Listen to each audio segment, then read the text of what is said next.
Pemirsa, satu korban dalam insiden tenggelamnya tongkang bermuatan 4.000 ton ferronikel milik PT Wanatiara Persada di Pulau Obi, Kabupaten Halmahera akhirnya ditemukan. Korban langsung dievakuasi setelah ditemukan mengapung di tengah laut dalam kondisi sudah meninggal dunia.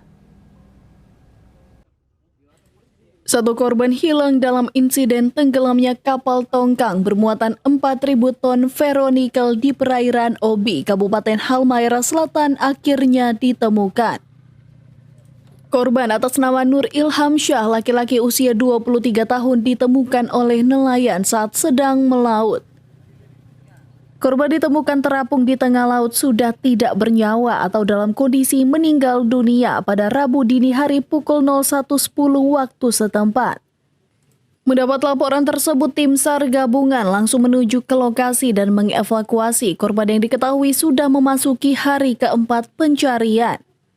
Pada pukul 01.10 waktu Indonesia Timur, OSC menerima laporan dari Babinsa bahwa nelayan setempat menemukan satu jenazah dengan jenis kelamin laki-laki dalam keadaan meninggal pada koordinat 01 derajat 28 menit 05.86 detik Sera, 127 derajat 25 menit 39.34 detik Eko. Selanjutnya tim SAR gabungan menindaklanjuti laporan tersebut dan pada pukul 01.50 tim SAR gabungan berhasil mengevakuasi, selanjutnya dibawa menuju ke klinik perusahaan PT Wanatiara Persada. Selanjutnya pada pukul 02.16 pihak keluarga telah memastikan bahwa jenazah yang dievakuasi adalah korban dari ABK Takbut tersebut.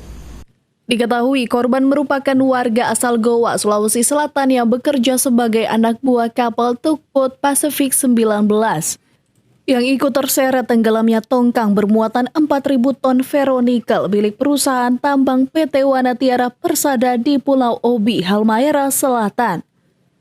Dari Maluku Utara, Opik Syarifuddin melaporkan untuk Kawanua TV.